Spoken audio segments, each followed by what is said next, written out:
Alright, I'm not going to rehash the title. Why is Jay in here? Well, that was the inspiration for the topic of this one. In no particular order, I'm just going to go over my own personal experiences and thoughts of certain brands. When it comes to SSDs, I like to kind of be lazy about that one. It's like, I think everything that Samsung and Intel have come out with are usually ones you don't have to worry about. Of course, I would still just go to Google, type brand name, model number, problems, and then see what comes up. I would hope that it being a DRAM-less SSD would be one of the things that would come up, because I would want to avoid that. Supposedly newer versions that don't have DRAM and more recent versions of Windows get around that by using system RAM and whatnot, but I don't want to rely on that. I just don't. Partially because I do sometimes mess with Linux, like that thing there, server board running Linux. There are probably versions of Linux that do support that, but I don't want to mess around with all the compatibility and all that shit. Like, just give me a thing that just works. Cool. MSI is one that I don't have high hopes on because of my interactions with them. I had a graphics card, an RX 480. This guy. HDMI went out on that a long time ago. Then I started having problems with the other outputs not wanting to work. And I'm thinking, oh, maybe I can try to fix it, and I'm talking to them, because this was like a year and a half after I bought it. I'm thinking warranty's probably gone. And they just say, oh, I can't help you. And then right about a little after 2 years later, I'm having trouble doing anything with it. And then I talk to them, like, oh, sorry, it's outside of warranty. I look into it, oh, yeah, 2-year warranty. Great. Great on you for not mentioning it the first fucking time around. Fucking pricks. I have their X470 Gaming Plus motherboard. It's been pretty solid. Recently, the onboard audio decided it didn't want to work for some reason. Just a bunch of buzzing. I don't know what that's all about. Before that, though, I had an issue with the power supply. We'll get to that shit later. But I asked them about warranty, and I modified the VRM heatsink to throw a heat pipe on it that also had some fins on the end, because cooling's good. Fuck these aluminum slabs that everybody's putting on there. I should talk about Supermicro. You know what? Let me add that to the list so I don't forget. I guess we'll talk about them next, because it's sort of related. But yeah, basically I just drilled a hole in the heatsink so that I could put a bolt through that and a washer to clamp that heat pipe on there, and then just put a shit ton of thermal paste. Like, oh yeah, that voids the warranty. Fuck you. Paraphrasing, of course. But yeah, like, if you're going to fix the board, then okay, take my fucked heatsink, swap it onto the new board, and then give me the fucked heatsink on a new board. Take the good heatsink, put it on the board that you want to fix, and then go fuck yourself. But yeah, with Supermicro, there's like all their server content. That's what they're known for. Linus Tech Tips was doing all those videos about Supermicro servers, and then they come out with gaming motherboards that are just cookie cutter shit like everything else, as far as you can tell. Like, what if they made shit that was basically like a server board, except keep all the clock changing support? Maybe not even target super high end overclocking. Just like, sometimes I've changed the clock frequency on my system just to troubleshoot like where my performance bottlenecks are. I've set them lower on purpose just to check these things. If you're wondering why I'm looking up there, that's where my monitor is and cameras. One monitor down here, one up there. But yeah, like, they could have just done that and do a lot of other things, like servers, instead of having PLX chips, some still do, but a lot of times it's just, this is how many lanes you get out of the CPU, so that's how many lanes we have going to fucking PCIe slots. And there's not a whole bunch of shit hanging off the chipset to where if you try to plug everything in, it might just not work. Good luck figuring out why, unless you want to dig through the manual and do the... Everybody puts out a whole bunch of SKUs of different fucking motherboards with slight fucking variations. Like, how's about you want one that's just specifically for gaming? Like, you get your 16X slot with Ryzen, you get like the M.2 or whatever. Like, there you go, call it a day. Speaking of which, why isn't micro ATX the standard? Mainstream CPUs don't support enough to need all that space. Make good micro ATX boards. Especially if the bottom right corner wasn't just kind of hanging there and there was an extra mount. Maybe that has something to do with it. I don't know. Nitpicky shit mostly. Yeah. There's more of the same with like USB and whatnot. If you want to plug in a couple webcams, better make sure they're on different controllers on the motherboard. Like, how's about you just give me fully functional USB ports that can't get cucked by using other USB ports? I do like having a lot of USB ports, but a lot of it could just be like, give me like 20 USB 2 ports. Just hit my mic. Give me like 20 USB 2 ports and like 4, 6 USB 3. Probably be fine. And of course, you could have other motherboards where it's more USB 3. Microphone, MIDI controller, keyboard, mouse, 2 USB audio interfaces, one going straight to my headphones, one going to my amp, speaker amp, the camera, Xbox 360 Connect, that's just USB 2.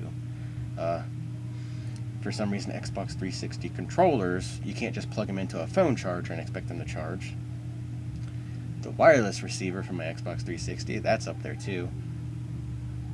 A lot of low-speed USB.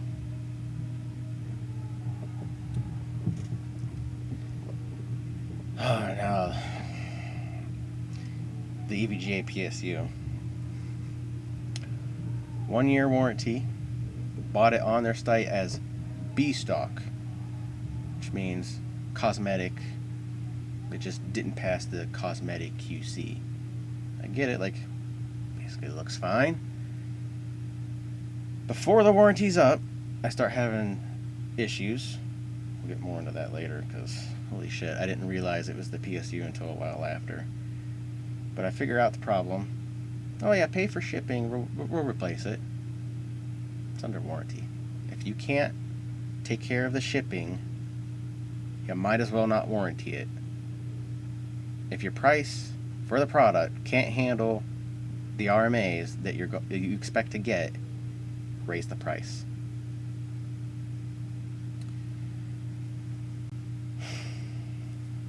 So yeah, basically I said fuck no to the shipping. It's sitting right here on this shitty Lenovo board because I paid for a PSU. I'm gonna find a way to use it, not risking it on my gaming rig.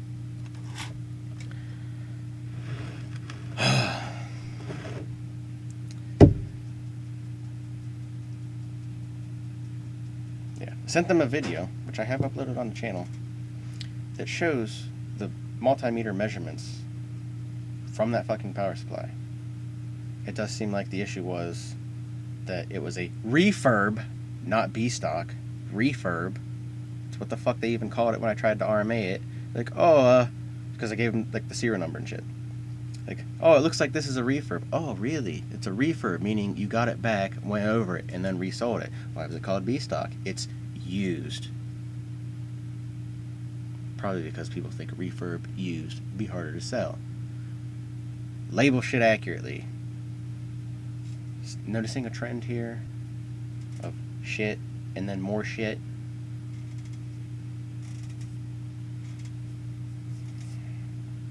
So yeah, first I'm just trying to figure out why my mouse keeps moving, and it just like hitches and then it moves. And same thing, like played a lot of Fortnite. I'd be moving around and then the screen would just kind of stop for a moment, like insane stutters. So I'm thinking it has to be like something software related, Windows update, something. Eventually, mice just quit working. So first thing I was thinking was, maybe the motherboard. I was thinking it had something to do with the recent BIOS update, because coincidentally, I just did that, and then I start having this problem. Fuck, shouldn't have done that. Oh, you also can't flash back. So I'm bitching at MSI, like, yo, help me out here. What the hell? turned out it wasn't a problem, whatever.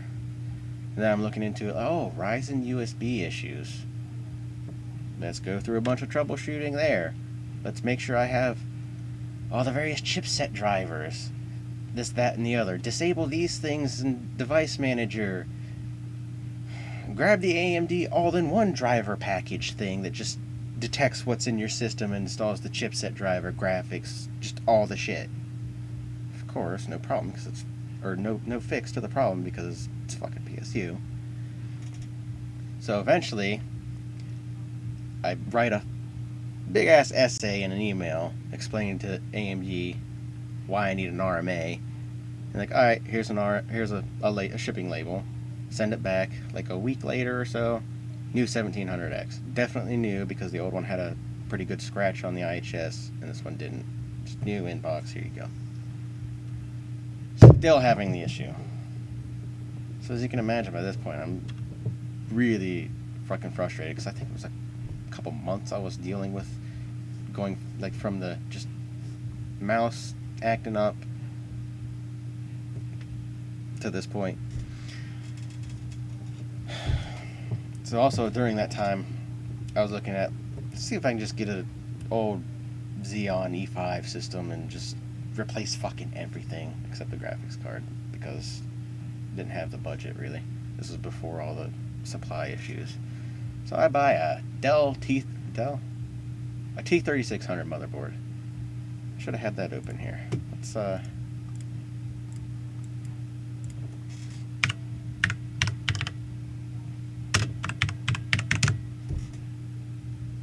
one of these for like $35. Oh, you can't see it because my webcam shit's in the way. One of those. Came with a like E5 2607, really low end piece of garbage Xeon. It's like quad core, no hyper threading at like 2.6 gigahertz or something. Really just low tier shit. Script. So I get that. It's not much of a script, it's just my list of points to talk about. I get that. I set it up kind of like this shitty Lenovo board over here, just on a box. This power supply plugged into it before I knew that it was the problem. Had it running for like 3 days, just 24/7. So I'm like, alright, let's go ahead and put this in the case. I'm confident that it's fine now. Put it in the case. Non-standard motherboard. 2 of the holes lined up with ATX, so I go through the hassle of drilling like 5 more standoff holes, screwing them in, and you gotta get that shit somewhat accurate. Fucking tedious. And then just to make sure that I don't have grounding issues, I cut out a plastic sheet to put behind the motherboard, just like big ass holes so the standoffs can go through. Put it all together, no post. And it was like if I wiggled the system a little bit, sometimes it would turn on and stay on, and then just the slightest movement, it would shut off. Make a video of that, send it to that guy. Like, there must be some sort of minute little problem that's turned itself into a big problem. Shipping label, RMA, or not, return, money back. That was cool. Unfortunate for him that, unfortunate for both of us, because I wouldn't mind keeping that board. And then he had to pay, he's out double shipping. I felt like I was fairly diligent about it. Unfortunately, I was wrong. So then later on, I think I had that PSU plugged back into my main system, but just sitting on the table. And I'm like, all right, it seems to be working. I don't know. I'll just put it back in. No post. What the fuck? I take it back out. It's on. I'm like, how the fuck does that matter? So then I just leave the system on with the power supply out. I'm like, all right, I'm going to install it while this shit is on. Like, I put the power supply, the mains cable, like through the hole in the case, plugged it into the PSU, turned it on. Like, all right, let's plug this in. Go to put a screw in. Black screen, 100% GPU fan. Motherfucker, has it been the power supply this whole time? Sure enough, yeah. Put the multimeter on there. I'm reading 90 volts or higher on everything. one of the USB ports in my computer is still fucked. I think 3 mice, 1 really shitty one, and 2 decent ones, fucked. AMD is pretty good about it, though. Unfortunately, also there, like, they shouldn't have had to replace it. Apparently, all they had to do was just, when they refurbed the fucking power supply, screw the goddamn board in. Because apparently those grounds are important. Eventually I started messing with it, had it open, because they weren't going to replace it without me paying for shipping, which was like half the price of this fucking power supply. Or damn near, anyway. I paid like $45 for this thing. So eventually I'm taking it apart with it on, multimeter connected and all that. I grab a hold of like a capacitor. I'm wiggling around and then it's like, oh, yeah, there's the problem. I think before that I also went ahead and like pulled some of the capacitors that go to ground because I was thinking, maybe they're leaking. I wanted to do due diligence and just kind of like get rid of it. They shouldn't make a huge deal when the mains voltage is good. Maybe there's a little higher output ripple, but it's relegated to just working on junk. Because I paid for the power supply, I'm getting some use out of it. So yeah, needless to say, I don't want to deal with EVGA again. AMD, I feel like they handled it pretty good. When I sent them an email afterwards saying like, yeah, I found out that I'm pretty sure it was the PSU, and I just get one of those like canned responses like, oh, then you don't need help from us. Like, okay, that was kind of the point, but whatever, I don't need to reply to that. Just, okay, we're done. I also sent a message to the seller on eBay I never heard back from, like, yeah, kind of my bad. If I ever need to buy something again, I'll try to remember to come back to you. Yeah. It was also about the same time as far as the main topic goes, we're done here. I haven't been in the PC gaming that long. I could go on, I guess, about other brands, but nothing really stands out in memory. So yeah, about the same time as all that other stuff, buying the T3600. Also went and bought one of these. There was plenty of documentation, so I wasn't worried too much about there not being a 24-pin. Standard EPS here. This 10-pin, just adapt to standard PSU. I took a 24-pin, cut the ends off, just making sure that what was left matched the keying here, and soldered up an adapter. Took an old PSU cable, cut the ends off, jammed it in there. Took a 24-pin off of a motherboard, soldered the ends to that. Been working pretty good. But the PCIe slot here, I mean, obviously these two PCIe slots, these little tiny things, those are obviously non-standard. This 8X, that's non-standard. There's a 5-volt pin in that one. This one, close, very close. I've had this thing for about a year now, and only a couple days ago, again, a video on the channel, I figured out pin 50 on the top side here. Short that to one of the pins next to it, which are ground, and whatever fits in here, because there's RAM back here, whatever you can actually fit works. Radeon HD 6770, put it in there like that, good. Well, I did also have it working as X. Anyway, I went on a previous video. But recently, because I got so tired of not being able to play the games I want to play at 60 FPS, imagine the shit that is Fortnite, but also constantly dropping to 20 FPS. My god, that was terrible. So I got one of these. Basically, one of these without the display outs. Yeah, they're not there. So, oh yeah, and the clock speeds are a little lower, so it'll probably perform closer to somewhere between the 980 and 980 Ti. Probably. Still a hell of a step up from a 480, at least it should be. We'll see. Should be here like tomorrow, maybe the next day. So, apparently there's a bunch of, you need UEFI only mode in the BIOS.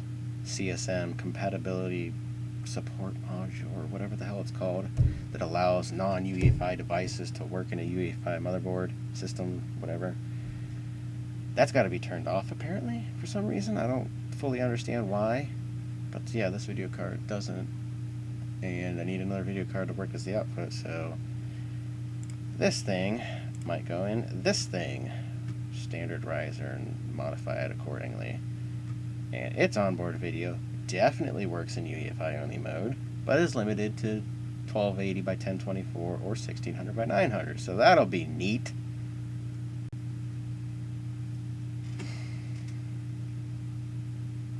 There used to be like 10 of these available.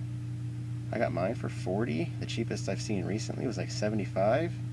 Now there's this one for 175, this one for 125. And that's all I see on eBay.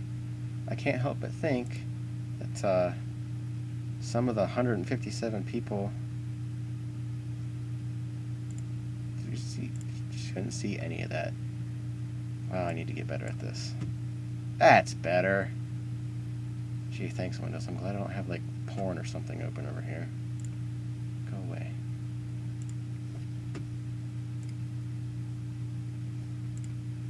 Glad I didn't search for anything embarrassing there, because like, oh, here's your previous searches. Oh, yeah, there we are. My fucking talking points back. So yeah, those are the only two available. That I can't help but think that some of the 157 people that read through this, seen my simple jerry-rigging fix, were like, hell yeah, I'm gonna buy one of those. I want a nice server board. You have to figure out some custom shit for the fans, because these little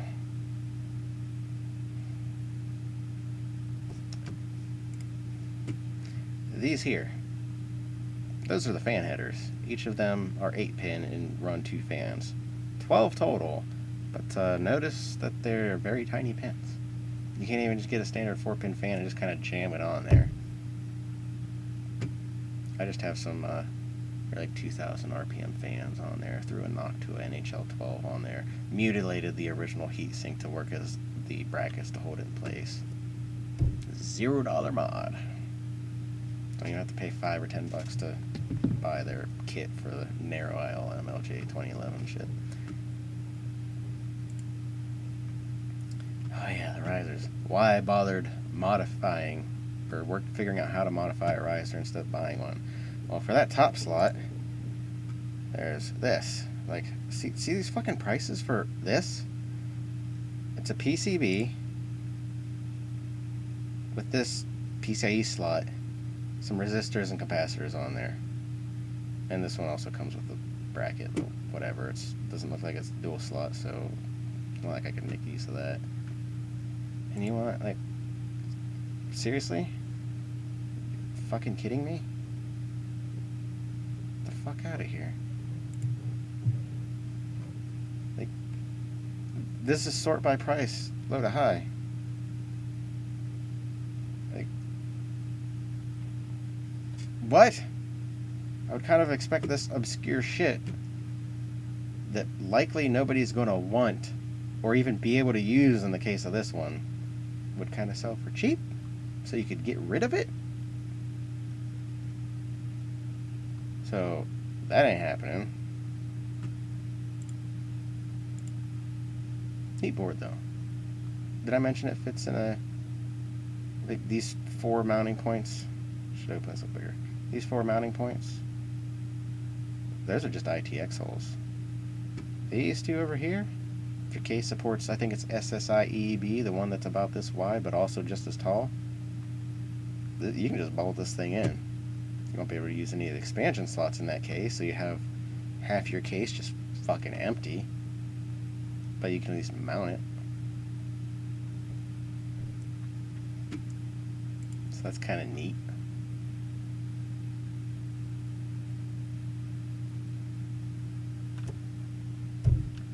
Other random shit. You can see my monitor that's taped to a fucking TV here. That monitor looked fine. Backlight went out. Ripped the LCD out of this TV. Taped the monitor on there. It looks like ass. That backlight is terrible. Backlights make a big difference. CRI or whatever the fuck matters a lot. greenish, bluish garbage. Terrible. Do slightly better LEDs, or I think that one might be fluorescent. But even with some modern TVs that look like ass, like, are slightly better LEDs really that much more expensive? My God. Anyway, I think I've rambled on enough. Wow, 25-minute video of me just sitting here yapping. It's new for me. Anyway, peace.